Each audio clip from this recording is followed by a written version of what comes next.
I'm doing a little update after me not a very active video other day. I am spent the past couple of days trying to self-level and talk about a few things. So body dysmorphia is something that's come about because people are obsessed with the way I look, be it good or bad. People's always got something to say about how I look, and I don't give a fuck. I'd rather they not, because it doesn't fucking matter. The world is revolving around narcissism at the moment, and it's being pushed somewhat chronic, and which means superficiality is the most important thing in the world, apparently. And I think most girls now, being as they're being brought up to be narcissistic, would be really appreciative of being told that they look pretty. I don't give a fuck, is the thing. People's done things to me because they think I'm pretty. People's done things to me because they think I'm not, right? So I don't give a fuck. Excuse me. It's actually 2:10 in the morning. So that got triggered on a day where I'm already having a bad body day anyway, because I don't like to have to deal with the fact that I'm disabled and I'm going to have problems. I get very self-critical when I want my body to function. I don't care how it looks. I want it to function. My problem comes when it doesn't function. So two things going on there, completely different things. The functionality and the aesthetics of it both being criticised by myself and other people, which wasn't great. And then my friend has passed away suddenly, and I don't quite know how to process that yet.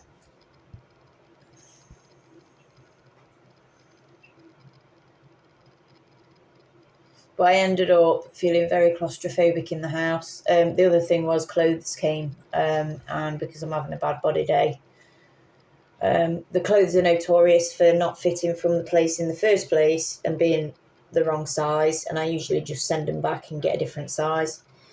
But because of the way I was feeling, I decided to keep them, and I chopped them up straight away and tried to augment them and make them fit properly, which is not a good thing to be doing when you're in a really bad mental space, because you are setting yourself up for failure.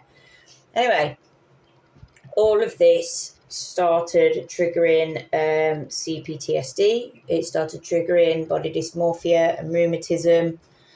And then I started feeling extremely claustrophobic in my house, and like I was going to have a panic attack. So I just grabbed my stuff and I left. As I was walking into town, I saw somebody and was convinced it was my brother, and I started shouting my brother's name, and the guy looked at me and he didn't answer me. It was like he didn't recognise me, and I'm thinking, why is my brother not recognising me? And so I followed him for a bit, and then it wasn't until after I thought, hold on a sec, this is like, I am not in a good place mentally, basically. And so I made my way to a pub that I've not been to in over a year, I believe. I needed the noise. I needed to drown out what was going on in the head. The rheumatism is the worst thing. So rheumatism is where you're going over and over and over things, and you're going in circles, and there is no answer, there is no solution, and there is no good outcome from it. It's not like you're trying to problem solve. It's when you see dogs running in circles because they're traumatized, right? And they're stressed. And you can't talk about what's going on to other people, because that's the exact same thing as what rheumatism is. And so you can't talk. If you've got CPTSD, therapy very rarely works, because it's the equivalence of perpetuating the rheumatism. The ruminating, sorry. Rheumatism is something, I don't know, I can't think straight. Anyway, I ended up going in there because I needed people to talk. I needed busyness around me to distract me from the business in my head. I needed the loud music. I needed absolutely, being autistic, ADHD and what have you. Often sensory stuff is overstimulating and not very nice. But if you've got everything going on internally, and that's not nice, sometimes you will seek out loud noises, loud music, loud people, loud places, loud lights, everything like that, to kind of overstimulate and push out the overstimulation that you've already got happening going on inside. So it's like, which overstimulation would you prefer if you had to pick one? And you're going to have one either way. Which one is it going to be? Well, I'd rather have that one than this one, is basically what you have to do. Usual strategies for me to stop rheumatism is for me to use logic, and you're under my cupboard, by the way. Usual thing is to use logic and rationality and reason, and come back to reality and highlight that half of these things aren't real, half of these things don't matter.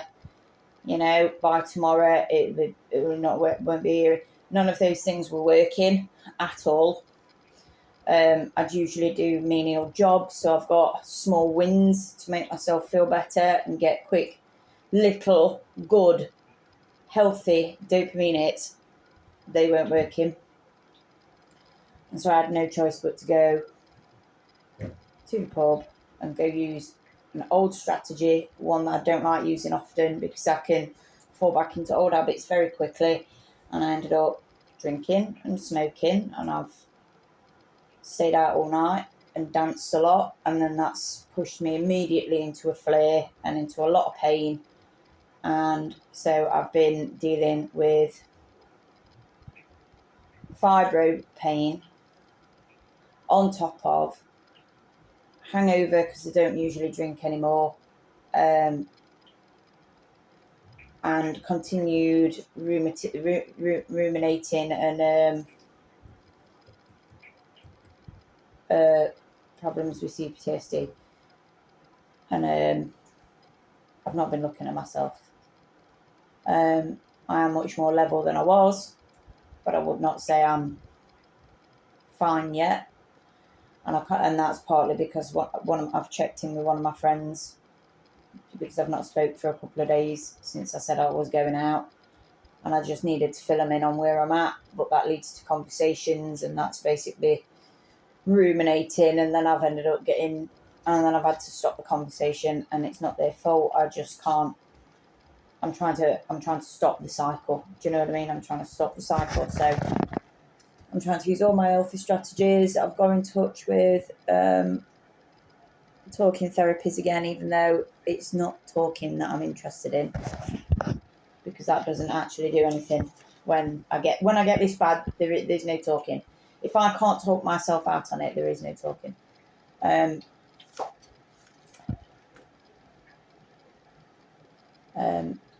I'm currently eating food to make myself feel better. And this is where I've had to go get some healthy bits in so that I don't sugar binge, because that's what you do when you're on opioids. You get sugar cravings, but also stress, cortisol, adrenaline and stuff. You want sugar. So I'm trying to, if you think about all of that I'm trying to manage, right, on my own. My friend said to me, "You're doing all right." Right? And from their perspective, juggling all that, I can understand their perspective from the outside. That looks like they're doing really well because they're managing to handle all of those things, even like the sugar craving part and pain relief and everything like that, right? And they're thinking of all the things. So there's some rationality there, and they're not wanting to do out daft. They're wanting to self-sabotage. I'm wanting to self-sabotage my life before I end up succeeding, because I am.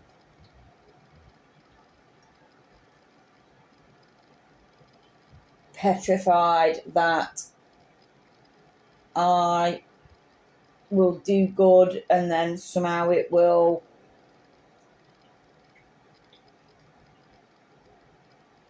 not stay good and then I lose it all, and so I'd rather not have it before it's even got here. So that's something else I'm battling with at the moment, because I don't want to fuck it up because there's other people that I need to think of and why I'm doing it in the first place. If I fuck my life up, it's not just my life I'm fucking up. And my friend will say, well, you know, you seem to be doing really well to be handling all that. From my perspective, I don't feel good. I don't feel like I'm doing well. I don't see the out yet. I know there will be. There's always an out. I just need to. It's just a waiting game. You just have to wait it out. But I don't know how long that's going to be. And I don't like the unknown. I like it to be done already. I'm trying not to think about it, because if I think about it, it feels like a mountain. It's registering as a mountain, and I'm holding that mountain, and I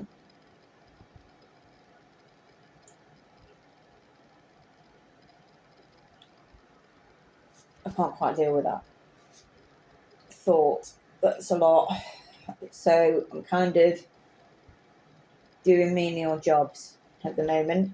I'm back to square one. I am doing menial jobs, and that looks like washing some pots, because I've not washed my pots for over a week and I've just left them there. In fact, there's a pan outside. It's been outside for 4 days. I hated it that much and it upset me that much. I've left it out there for 4 days.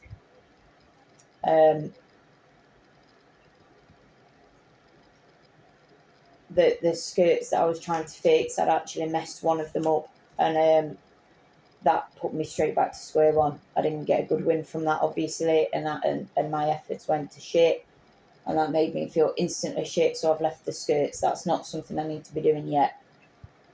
So I'm doing jobs, menial jobs, pots, tidying, changing bedding,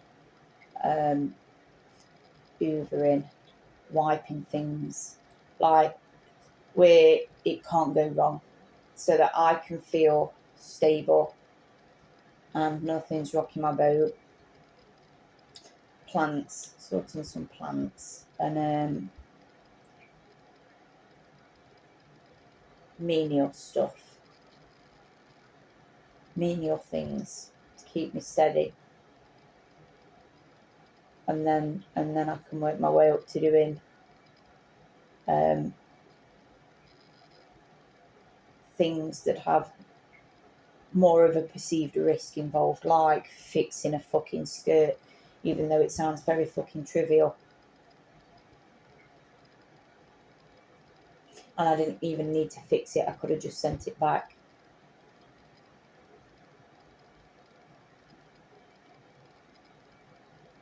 And I can't think about that yet, because that's just upsetting me thinking about that. Where I'm at, strange limbo place. Not feeling great. When one thing gets triggered, all of them gets triggered. Too much stuff at once. Very hard to control.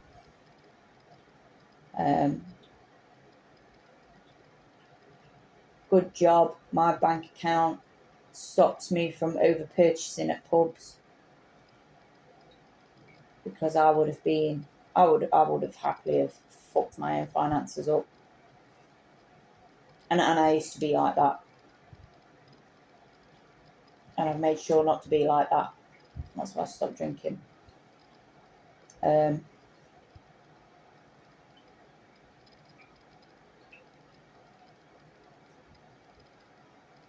feeling very self-critical.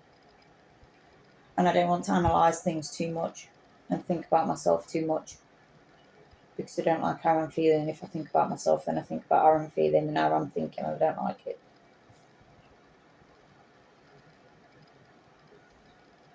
So I'm doing pots.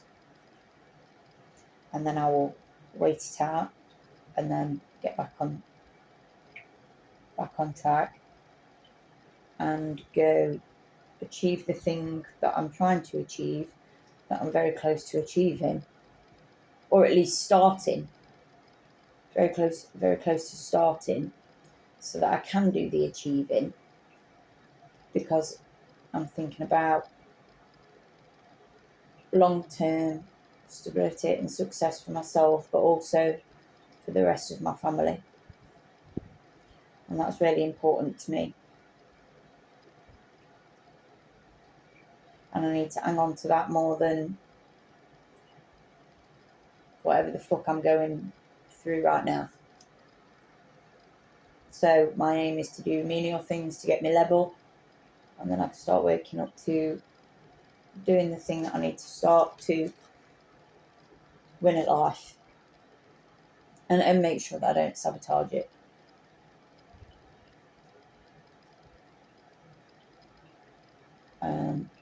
That's where I'm at.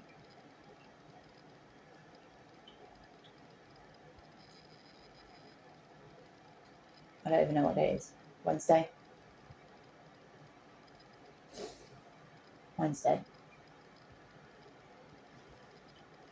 I'm struggling with insomnia and stuff, and being able to relax. That's another thing. I'm having to like try and burn myself out a little bit without doing too much because of pain. Make myself go to sleep. There's only so much you can drug yourself up with before you start getting poorly. That goes with vitamins and supplements as well. You just got to be really careful. And I don't want to do anything daft. I've got a future that I need to go get a hold of. You know, I'm looking to sort myself so that I can get back on track to do that. So I'm just trying to be careful without worrying. Oh, the feeling and the thinking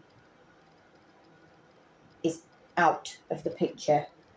And the only thing that's in the picture right now is orders, instructions, complete the list, do the day. Robot. Dissociate. None of it's real. Dissociate through the day whilst I do these things. So that's what I'm doing. Oh, you can have all the understanding in the world on what CPTSD is and how it affects somebody, and you can still have problems with it way down the line without even meaning to.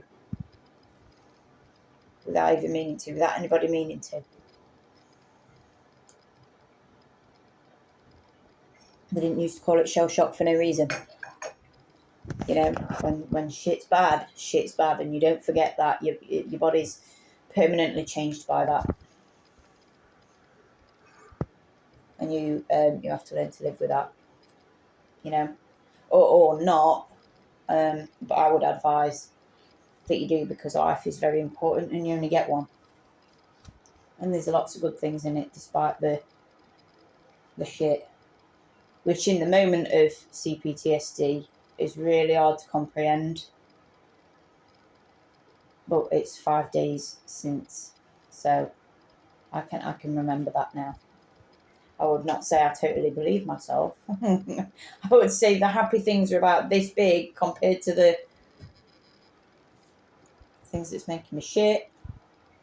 But the fact that I know there is some, even a small, tiny little pocket, that's better than not having it at all. Because if you didn't have it at all, then you're stuck in despair, and that's not very.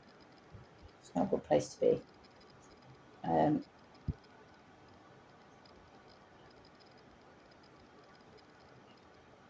And people can be very, very well meaning, and they want to care for you, but what they want to do for you, it's not good for CPTSD or body dysmorphia or panic attacks or anything like that. And it's really hard to tell people know when you're struggling already, because it's like having a fight with yourself and then having to fight other people. Even though they're trying to help you, you're having to fight them off because they're trying to make you do things thinking that they're helping, you know. Yeah, that's difficult.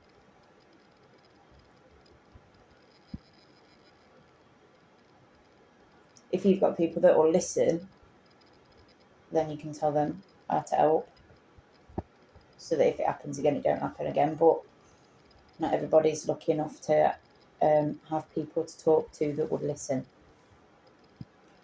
like that.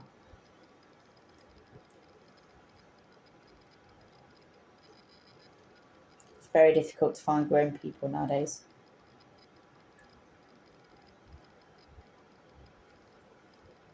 You know, or they've got the skills and the knowledge and experience, but you have to pay for that. And I'm not willing to pay someone 24/7 to be with me all the time, because who the fuck's got the money for that? And what a fucking awful business you're in.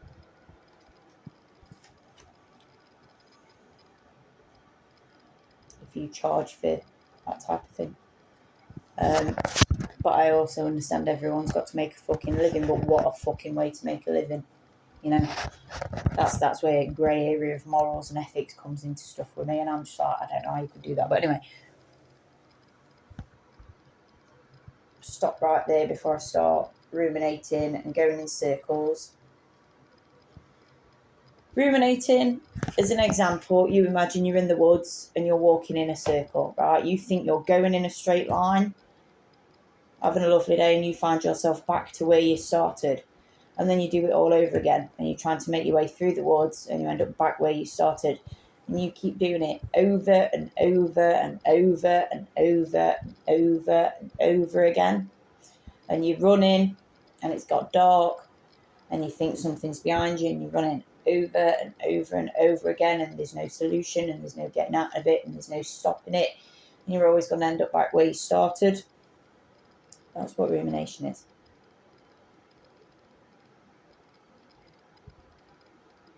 That's why talking doesn't help. And so what you have to do is stop and just sit for a bit and try and shut it off. You have to stop the rumination. You have to stop it.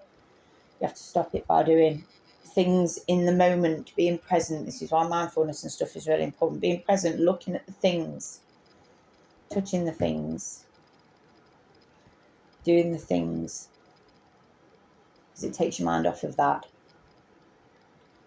But sometimes that's really difficult. Sometimes it's really difficult to stop. And it can go on for days, even when you're tired and in pain and want to go to bed. So, but that's my little video. I'm going to go away now. So I'm starting to get a little bit dizzy and tired. A few things to put away, and then I'll go lie down. The road is always full of dips and mountains, and sometimes you have to do hard work to get up that mountain, and sometimes you fall down and you get stuck in these dips, and you've got to get back out. And that is the way life is. The main point is you see it through, wait it out, get up every day and just do the day. Just do the day. Like when you go to work and you clock watch, just do that hour.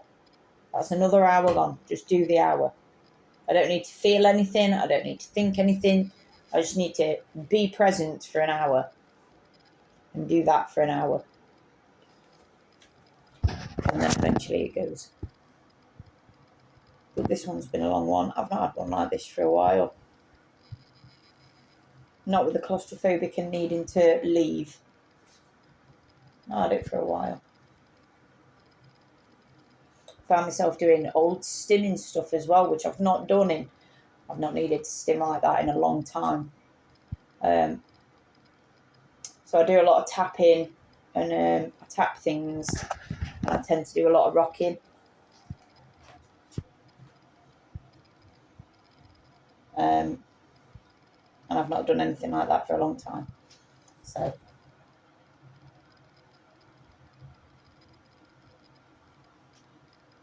don't know how to finish the video, but I'm going to go. I thought to give an update.